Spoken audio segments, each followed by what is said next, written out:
গাজর দিয়ে গাজরের হালুয়া তো অনেকবার বানিয়েছেন, আজকে নূতন এই রেসিপিটা একবার বাড়িতে বানিয়ে দেখুন। 1 কাপ হালকা গরম দুধের সাথে 1 কাপ গুঁড়ো দুধ ভালো করে মিশিয়ে নিয়ে আলাদা করে সরিয়ে রাখবো।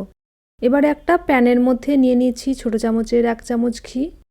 ঘিটা একটু গরম হলে এর মধ্যে আগে গ্রেট করে রেখে দিয়েছিলাম 1 কাপ গাজর দিয়ে দেব। মিডিয়াম থেকে লো আঁচে এটাকে ভালো করে নেড়ে নেব 1 থেকে 2 মিনিটের জন্য। ভাজার সময়ই এটা অর্ধেক সেদ্ধ হয়ে যাবে।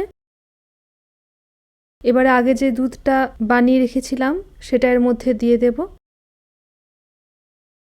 আর দিয়ে দিয়েছি এখানে 1/4 কাপ মতন চিনি। ভালো করে মিশিয়ে নেব 2 থেকে 3 মিনিট, এটাকে একটু ফুটতে দেব। আর একদম শেষে দিয়ে দেব 1/4 চা চামচ মতন এলাচ গুঁড়ো। আরও 2 মিনিট ভালো করে সেদ্ধ হয়ে গেলে গ্যাস থেকে নামিয়ে গরম গরম পরিবেশন করুন গাজরের পায়েস।